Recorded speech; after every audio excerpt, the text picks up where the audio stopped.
What's up, gamers? It's your boy, the Show Bullet 8, back again with another video for you all today, and we are focused on the Xbox Series X. Reason why? Hey, it's been a year. I gave you guys a 6-month update, a 9-month update, and now we're definitely going to get to this year update because we've had a whole lot of different changes come through. And though we're actually talking about kind of both the Series X and S, I primarily focus on the Series X as it's the one that I primarily game on, unless it's something, that I do on PC. But yeah, again, this is all about the Series X, its updates, some of the features, some of the functions, some of the tips you may not have known, and most definitely the games. Because guess what? A gaming console is nothing without its games. Even though, yeah, we can say this is also a media center. But anyway, we'll jump into that in a minute. Let's get it started.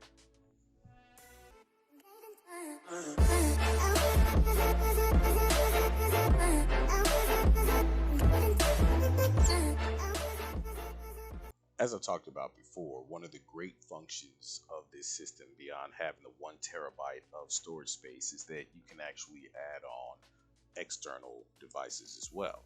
Now, it's kind of a plus and a minus the way that their internal system works. The fact that you have to download all of your Series X/S games onto the internal hard drive can actually cause some issues of running out of space. But the externals will save you a whole lot of heartache, because here's the thing. You already know that you're going to be playing specific games that are XS compatible or upgradable, and therefore you're probably going to want to load those onto your hard drive. Now, with the other games that aren't necessarily XS compatible or upgradable to actually have graphics boost happen, or smart delivery system set up on it, you can just load those onto your external. But alongside this, the other great thing about the internal system is the ability to go through each individual game, manage the installation to where you can remove specific portions of a game to actually clear up space on the internal hard drive. Now, how many of us have actually run into this issue? Let's say with Call of Duty Modern Warfare, for instance. Over 200 gigs of space is taken up by that game specifically when you have all of its components loaded in there. However, you can go through, just as I'm going through and showing you right here in Call of Duty Cold War, and just get rid of the pieces that you don't want there to clear up space for other games that need to be uploaded. Because some people, after playing the campaign once or twice through, well, they'll probably never play it again. The ability to manage any specific portion of a game through your hard drive can actually save you tons of heartache when it comes down to what you're actually removing, whether you're going to quick load that game in, because here's another key point to this.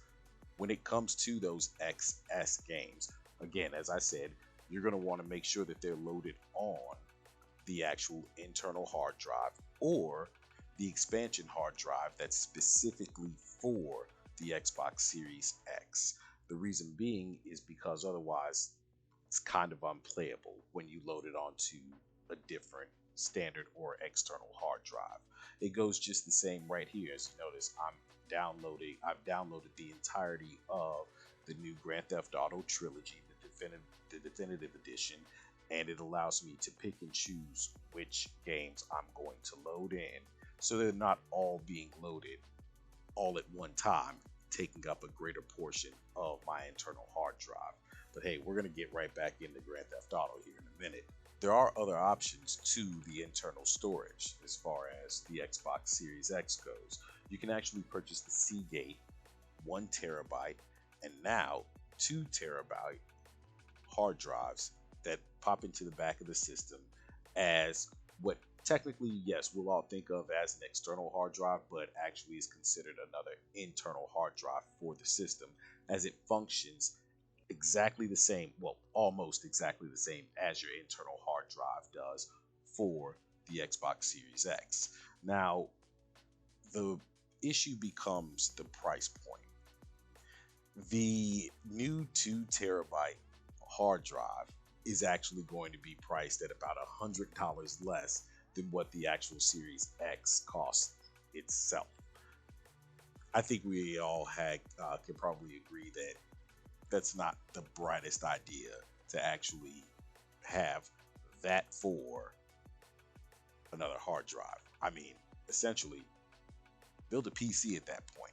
Through the multiple updates that the Series X has actually had, you have a ton of different new options that have actually come about for the console itself, which guides us into some of the tips that you may not actually know about your current Series X or the one that you're potentially getting this holiday season. One of the great things about this, which I know I've shown you all before, has to do with the dynamic backgrounds. It may not seem like much, but customization is usually a huge thing for people with pretty much just about anything that they have nowadays. I mean, hey, the cases on our cell phones, the skins in a video game, for instance. It's all about the customization, making it your own. And with the dynamic backgrounds, you're actually given the ability to do so. And if you notice, as I'm going through my dynamic backgrounds right now that are available to me, though there's a base color for most of them being the Xbox green, you'll notice that most of mine are blue. And the reason why is because, of course, you can customize your color scheme and everything else on your console when you first go through and do any form of customization after its startup. My color, of course, it was chosen as blue, and that's why we're getting that. But they also have this great dynamic background that comes into play here, the Halo Infinite dynamic background. Doesn't seem like much, but I mean, it's a Halo background, and you do get a little bit of movement that's going on there. And in fact, let's change my background right now. With the accessories, another great new function that's been added as far as for the Series X is the ability to use digital assistants. Now, the digital assistants, it actually shows here how to learn more about and how to actually connect them to your Xbox Series X and Xbox Series S. Great thing about these, hey, you're just walking in the house, you're ready to get some gaming going. You can just tell your Xbox power on. At the same time, it actually gives you the ability to control most of the other devices that you have in your home as well. Of course, that setup's all based on your preferences. There's no need to actually do it if you really don't care too much about it, but it's there for you for ease of access. In the accessibilities tab, you can actually go through and, of course, set up the button mapping, vibration settings, and other things on your controller based on the type of controller that you actually have. As you all know, I primarily use the Elite Series 2 controller for my Xbox Series X. Game and chat transcriptions is another feature that's added in here on the Xbox Series X. It allows for speech to text, text to speech, and even to change the text to speech voice in your party chat options, just in case you want to change the voice of the bot. At the same time, you actually get game transcriptions as well, and that's speech to text, text to speech, and it actually gives you an in-game chat voice option, just the same as the party chat options. Want your games to read to you? Well, if it's an option in the game, it will actually do so. Some games can actually read aloud certain words that appear on screen. Have bad pronunciation issues? This just might help you out. Another one of the most awaited features on the Series X and S was just recently released on a recent update, and that feature is night mode. Night mode can reduce the light from the console so it's easier to sleep after gaming, different things of that nature. Essentially, it reduces the impact of blue light, which typically causes people issue with sleep. And of course, you can actually change and adjust the settings as far as what the night mode feature or function is going to actually look like based on the percentages given there in the display preferences section. Since the release of the Series X and S, what we've all been waiting for are the games. One of the hottest releases on the Xbox Series X and S are actually re-releases of three of what will probably go down as the greatest games of all time: Grand Theft Auto 3, Grand Theft Auto San Andreas, and Grand Theft Auto Vice City.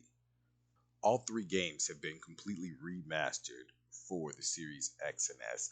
And look, absolutely amazing.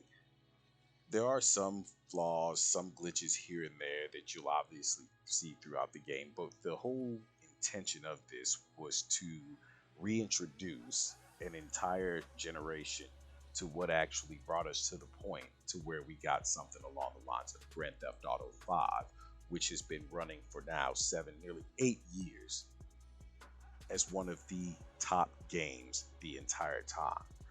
Nostalgia, maybe. Great gaming, most definitely. From the makers of the Yakuza series, Lost Judgment is the sequel to Judgment. This game takes advantage of the power of the Series X and S and actually has a great lighting system to it. The gameplay is fun, it's a brilliant storyline, and of course, it's kind of a game that you can take a break from what you probably play most. If you're a huge, COD fan, or if you're a fan of, MMORPGs or something along the lines of that, well, this one's action-packed, story-driven, style of game built in a pretty large-scale world, considering it takes you through a couple of different cities in the game's actual world. And of course, it allows you to pull a straight out bash 'em up, beat 'em down, rock 'em sock 'em style of gameplay that takes kind of a turn from the standard gameplay that a lot of us are used to. Next up, we've got Call of Duty Vanguard. Vanguard, of course, just recently released just before the actual anniversary of the Xbox Series X, which we can say exactly the same for Cold War. Happened exactly in the same way 1 year ago. This is a brilliant game. The actual gameplay of it is very smooth when it comes to its styling versus something like Black Ops or even, Black Ops Cold War or even Modern Warfare. In each iteration of a Call of Duty game, whether you look at a Modern Warfare style, a Black Ops style, or this category here, which I always put off in its own category, which kind of blends with World at War, World War II, different things of that nature, you're going to get a different feel of gameplay. The game was brilliant. The loading times on the Series X were non existent. In fact, there were a couple of areas where I felt that I got like a little glitch or a skip or a loss in frames or something along the lines of that.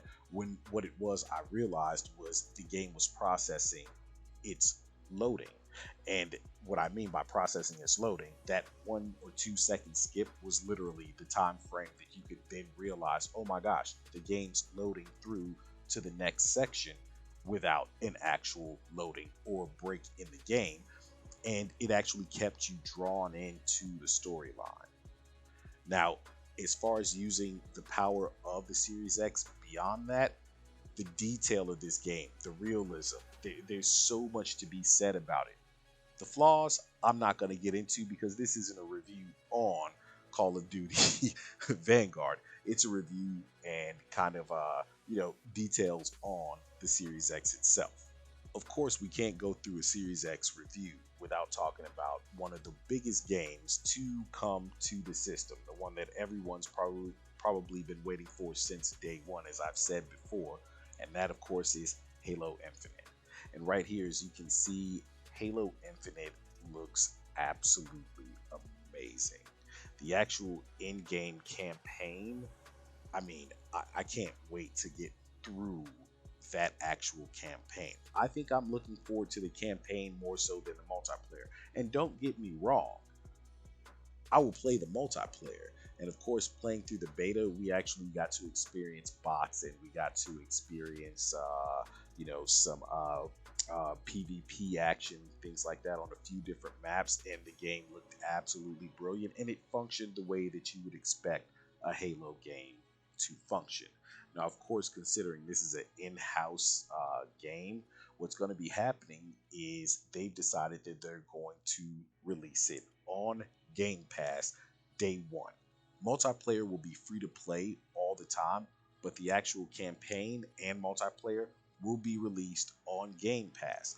And if that's not a reason for you to get Game Pass, I don't know what else is. Oh, beyond maybe the other hundreds of games that have actually come out for it, as well as the day one games that have come out, such as Back for Blood, which we see here, which was a huge game, especially during the month of October for Halloween and all of the great Halloween or horror streams that went on. But getting back to it, that brings us to our next point here: Game Pass on the Series X and S. As we all understand, a lot of people have actually purchased the Series S. And along with that, it's almost a synonymous sort of situation to where the Game Pass is actually being purchased as well. The great thing about that is I believe Microsoft has actually noticed that that's been the case, and so they're putting a great deal more emphasis on Game Pass.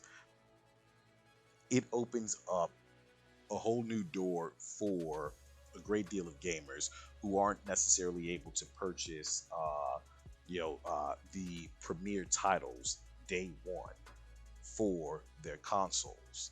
It also opens up a world of titles that people have never seen before. So, thinking about it in terms of what's best for the company, I think that they're going to focus a lot more on Game Pass over the next few years, as well as potentially be putting out some new designs for the Xbox Series S, or actually more so versus the Xbox Series X for the Xbox Series S. From what's understood right now, there's supposed to be a new design of it coming out sometime in 2022. The reason for it is that it actually is a more compact design, actually may cost slightly less, and has a slightly better resolution than what the current Series S has. Now, with that, they're also going to be pushing a greater deal more on the actual Game Pass. Whether that's something that's, a huge thing to you or not, that's personally based on the time that you actually have to game. I think in your own personal preferences. I am a individual who still enjoys having actual physical game discs and things of that nature for the time being. Though I do have a very large, library of games that have come from the Xbox Gold as well as the Xbox Game Pass. So, yeah. Now, to break down my insights, my feelings on the Series X over this past year, what can I say? It's been a great experience. It's been a great console. It's lived up to, for the most part, what it was supposed to live up to. They keep coming out with new updates for it, and it's going to only progress farther and farther and farther. And one of the things I didn't even get to bring up to you all is the ability to actually link your Spotify account to your console and play games, or play your music library, your Spotify, while you're playing in game. Now, of course, you can also do that through the use of an actual thumb drive, which I would probably, you can look up how to actually do it that way. But Spotify, it's much simpler sort of setup than going through the thumb drive sort of setup. As well as there's a few other functions I didn't jump into, but those are things that I think you're going to find out over the course of time of actually owning the system. So the question that's always asked to me: hey, do you think I should get Xbox Series X, or should I go with an S? I tell people plain and simply just like this: it depends on which one you prefer.